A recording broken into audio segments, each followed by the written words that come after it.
Start.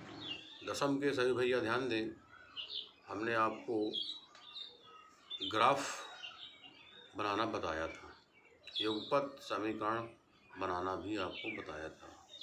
ठीक है, अब आप देखिए अपनी कॉपी में, किताब में, ठीक, प्रश्नावली 3.1 आपने पूरी कर लिया होगा। आप प्रश्नावली 3.2 बताएंगे, जिसे आप ध्यान से देखें अपनी किताब में। क्वेश्चन नंबर प्रश्नावली 3.2, ठीक, प्रश्नावली 3.2 नंबर 1 क्वेश्चन है, निम्न समस्याओं में रैखिक समीकरणों के युग्म बनाइए और उनके ग्राफी विधि से हल ज्ञात कीजिए।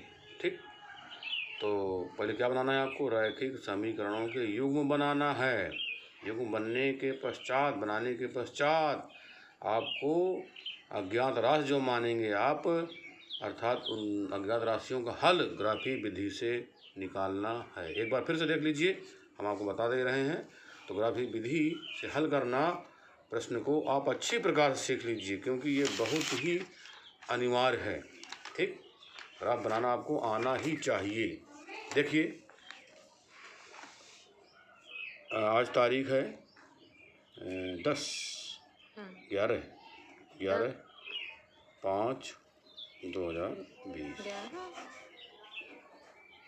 11/5/2020। ठीक, दिन आपका सोमवार पड़ेगा, कक्षा दसम है ना। का, खा, घा सभी के लिए है ये। ठीक है, मैथ्स है ये, और हम पढ़ा रहे हैं HL शर्मा। ठीक है, क्वेश्चन नंबर फर्स्ट में लिखा गया है, देखिए, कक्षा दसम के 10 विद्यार्थियों ने एक गणित की पहली प्रतियोगिता में भाग लिया। किसकी प्रतियोगिता में? गणित की पहली प्रतियोगिता में। अब आप जान रहे हैं विद्यार्थियों में लड़के भी आएंगे और लड़कियां भी आएंगी। ठीक है, लिखा है, यदि लड़कियों की संख्या लड़कों की संख्या से 4 अधिक है तो प्रतियोगिता में भाग लिए लड़कों और लड़कियों की संख्या बताओ। भाई, लड़कों की संख्या नहीं मालूम, ना लड़कियों की मालूम, लेकिन हाँ, कुल कितने लोग हैं? 10 विद्यार्थी हैं। इसका मतलब लड़का लड़कियों की संख्या कितनी है? कुल 10। तो आपको मानना पड़ेगा, है ना। सवाल में जब आप युगपत समीकरण बनाओगे, अर्थात रैखिक समीकरण बनाओगे अज्ञात राशियों वाला, 2 अज्ञात राशियों वाला, तो आपको क्वेश्चन नंबर 3.1 में बताया गया है। ठीक है, अब आप देखिए exercise 3.2 question number 1 first part. ठीक, क्या लिखेंगे आप? माना लड़कों की संख्या बराबर x, ठीक है, और लड़कियों की संख्या बराबर y। अब आप देख रहे हो कि प्रश्न में क्या कहा गया है।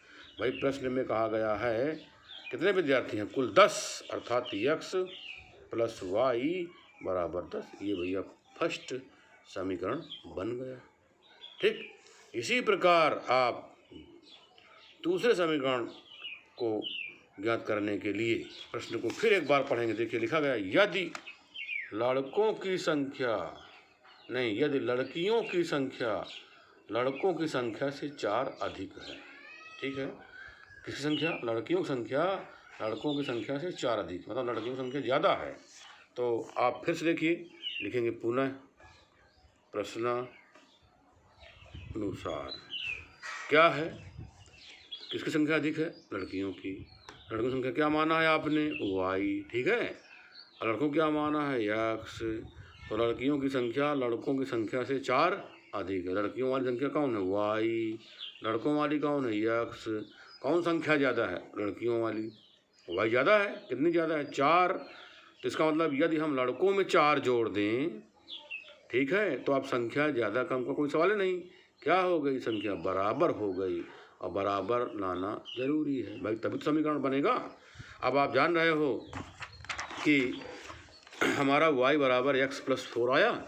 अब आप बताइए, x को इधर ले आए तो क्या बन जाएगा? ऋण x प्लस, यहाँ धने तो मानेंगे y, प्लस y बराबर 4। इसी को, ठीक है, आप क्या मानेंगे? समीकरण सेकंड। तो भैया आपके कितने समीकरण प्राप्त हो गए? आपने देखा कि हमारे पास 2 समीकरण प्राप्त हो गए हैं। अब कुल मिलाकर के जो प्रश्न में कहा गया रैखिक समीकरणों के युग्म, भैया रैखिक समीकरणों के युग्म तो आपने लिख लिया, बना लिया, ठीक है। ये किसके युग्म है? रैखिक समीकरणों के युग्म। तो रैखिक समीकरणों के जब आपके युग्म बन गए तो इन समीकरणों को हल करना पड़ेगा। और किसकी सहायता से हल करना पड़ेगा आप खुद समझ सकते होंगे, ठीक है। किसकी सहायता से हल करना पड़ेगा आप यहाँ और ध्यान दीजिएगा। यहाँ शायद लिखा नहीं, पुनः प्रश्नानुसार क्या लिखा? लड़कियों की संख्या लड़कों की संख्या से 4 अधिक, अर्थात ये 4 क्या है? ज़्यादा है। तो हमने 4 इसमें क्या कर दिया? जोड़ दिया। कोई दिक्कत नहीं, ठीक है। अब आपसे कहा जाए कि फर्स्ट सेकंड प्राप्त हो गए तो कुल मिलाकर के प्रश्न आपका x + y = 10 और -x + y = 4। ये समीकरण फर्स्ट, ये समीकरण सेकंड। तो यही आपके प्रश्न का एक उत्तर हो गया। लिखा नहीं, रैखिक समीकरणों के युग्म बनाइए। तो रैखिक समीकरणों का युग्म तो भैया आपने बना लिया, ठीक है। अब आपसे कहा जाए कि इसे ग्राफ विधि से हल करिए। तो ग्राफ विधि से जब हल करोगे तो पहले आप पहले समीकरण का ही तो ग्राफ बनाओगे। तो पहले समीकरण क्या है? x + y = 10। तो y = 10 - x, मतलब y का मान किसके पदों में लिख लिया? x के पदों में लिख लिया, ठीक है। तो हम इसका ग्राफ बनाएंगे।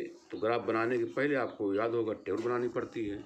जब आप टेबल बनाओगे तो ये कोई नया काम नहीं कर रहे हैं, है ना, पहले भी आप कर चुके हो। यहाँ लिखोगे x, यहाँ लिख दीजिए y = 10 - x। x का मान क्या लिखें? 0 लिख दें कि 2 लिख दें? जो आप कहो, ठीक है। x का मान 3 लिख दें? 3 लिख दो। x का मान जब 3 लिख दोगे तो y का मान क्या आएगा? भाई 10 से 3 घट जाएगा, 7 ही तो आएगा, ठीक। अब आपसे कहा जाए कि अच्छा x का मान 7 लिख दो, तो x का मान 7 लिख दो, तो y का मान क्या आएगा? 3, ठीक। इस प्रकार आप अन्य भी रख सकते हैं। तो इसमें तो ये बनाया आपने टेबल जो बनाई है, अब इसका ग्राफ खींच लें। तो ग्राफ के लिए आपको याद होगा कि हमने बताया था कि आप जो है वाई अक्ष बना लेंगे। ये बना लिया हमने वाई अक्ष, देख रहे हो। फिर क्या बना लिया? एक्स अक्ष, ये आपको अच्छी प्रकार से पता है, ठीक। अब आपको ये भी पता होना चाहिए कि भाई ये हमारा ग्राफ है, ये आपका मूल बिंदु है ना। दाहिने पक्ष में जाओगे तो यक्स का मान लिखोगे धन में, बाएं पक्ष में जाओगे तो यक्स का मान ऋण में, ऊपर जाओगे तो वाई का मान धन में, नीचे जाओगे तो वाई का मान ऋण में। ये आपको अच्छी प्रकार से पता है, फिर भी हम आपको एक बार पुनः बता दे रहे हैं। अब यक्स बराबर 3, यक्स का मान क्या है? 3, 1 2 3। तो वाई बराबर क्या है? 7, 1 2 3 4 5 6 7। इसका मतलब यहाँ आएगा, यहाँ क्या है? एक्स का मान 3 है और वाई का मान 7 है, ठीक है। अब देख लो एक्स का मान 3 है कि नहीं है भाई? ये वाई अक्ष है, ये वाई अक्ष जो है, ठीक है। वाई अक्ष से ये बिंदु कितनी दूरी पर है? तो आप देख रहे हो कि 3 मात्रक की दूरी पर, अर्थात ये 3 किसका मान है? यक्स का मान है, ठीक। और 7 क्या है? वाई का मान है, अर्थात एक्स अक्ष से वाई, एक्स अक्ष से ये बिंदु की दूरी ज्ञात करोगे तो एक्स अक्ष आपका ये है, इसे ज्ञात करोगे 1 2 3 4 5 6 7, ठीक। तो कुल मिलाकर 3, 7 पहला बिंदु प्राप्त हो गया। फिर है 7, 3 अर्थात यक्स का मान 7, 1 2 3 4 5 6 7, बोलो 7 है। अब वाई का मान क्या है? 3, धन है कि ऋण? धन, ऊपर जाएंगे 1 2 3, ये तो 7, 3। तो कुल मिलाकर के ये पहले समीकरण का ग्राफ बन गया। आप क्या करेंगे? इसको आप पटरी से किससे मिलाओगे? पटरी से आप इसको मिला लोगे, ठीक है। पटरी से इस ग्राफ को खींच लीजिए। ये लीजिए भैया, हमने पटरी से ग्राफ को खींच दिया, कोई दिक्कत?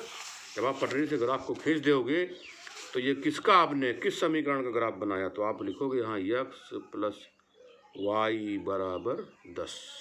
ठीक है, इस प्रकार आप पहले समीकरण का ग्राफ बना दिया। अब आपको बनाना है किस समीकरण का ग्राफ, दूसरे समीकरण का ग्राफ।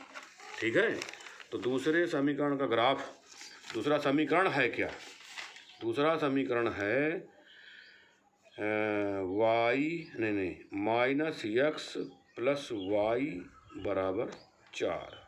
तो भैया y बराबर क्या हुआ, ऋण इधर ले आइए, तो धन x धन 4, मतलब y बराबर x प्लस 4। बोलो कोई दिक्कत। अब इसका ग्राफ बनाना, तो ग्राफ बनाने के लिए आप टेबल बनाओगे। टेबल बनाने के लिए आपको पता है पहले से, अभी जैसे बनाए नहीं बल्कि उसी प्रकार बना लेना, फिर से क्या दिक्कत है। तो लिखना है आपको, यहाँ लिख दीजिए x और यहाँ लिख दीजिए y बराबर क्या है x प्लस 4। अब x का मान क्या मान रहे हो, जो आप चाहें वही मान सकते हैं। तो इसका मान क्या लिख लें बताइए, 2 लिख दें। चलिए x का मान 2 लिख देते हैं। तो y का मान क्या आएगा भैया, 2 धन 4 कितना हो जाएगा, 6। अब x का मान क्या लिखें, 0 लिख दें कि ऋण 2 लिख दें, जो आपको हो। x का मान चलिए हम लिख देते हैं ऋण 4, कोई दिक्कत, ये ले ऋण 4 लिख दिया। और जब यहाँ ऋण 4 लिख दोगे x का मान, तो ये तो भैया ऋण 4 प्लस 4 कितने हो गए, 0 हो गए ये तो।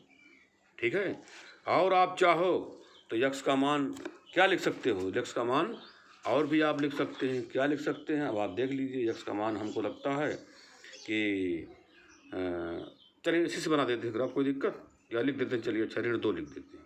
x का मान क्या लिख दिया, ऋण 2 लिख दिया। तो x का मान जब ऋण 2 लिख दोगे तो ये 4 ऋण 2, 2 आएगा भैया। तो y का मान क्या आएगा, 2।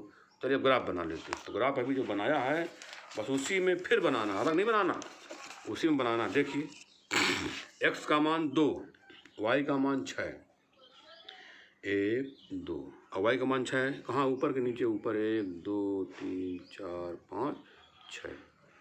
ठीक है, तो 2 कामा 6।